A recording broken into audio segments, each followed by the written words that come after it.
Brian and Stewie were frantically running away from a horde of insane Indians, keen to shoot them down. To save themselves, they jump into the river and reach the other side. An enraged Brian reprimanded Stewie for going into the 17th century and giving guns to the Indians. As a result, they were running everything. Indians killed all the white people and took over America. Stewie decided to return everything to normal, but to his dismay, the return pad was demolished by the bullets.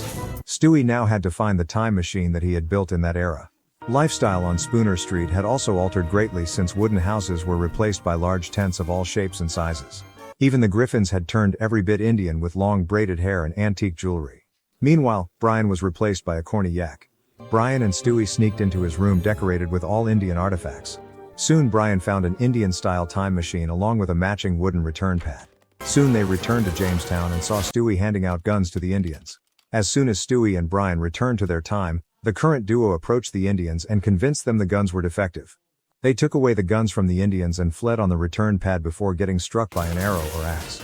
Once in the safe abode of Quahog, the duo sighed in relief. Later, Brian found Stewie demolishing the time machine since the Wonder Machine had put their lives in danger several times. Brian was slightly disappointed since that was Stewie's greatest achievement. While throwing away the time machine debris in a dump, the duo found an old but undamaged hockey net. So they decided to take up a new hobby to get some exercise and fresh air. As Stewie went inside to get his knee pads, Brian was fatally run down by a dashing car. The Griffins were devastated.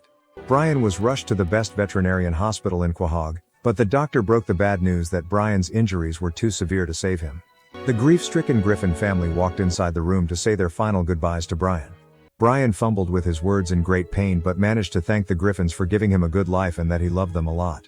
The worst happened, and Brian passed away. A devastated Stewie blamed himself for visiting that dump and getting that stupid hockey net.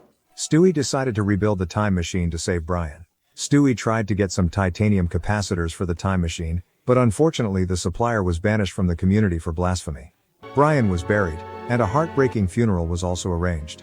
A month passed away, and the Griffins almost returned to their normal routine. Lois suggested getting a new dog to move on.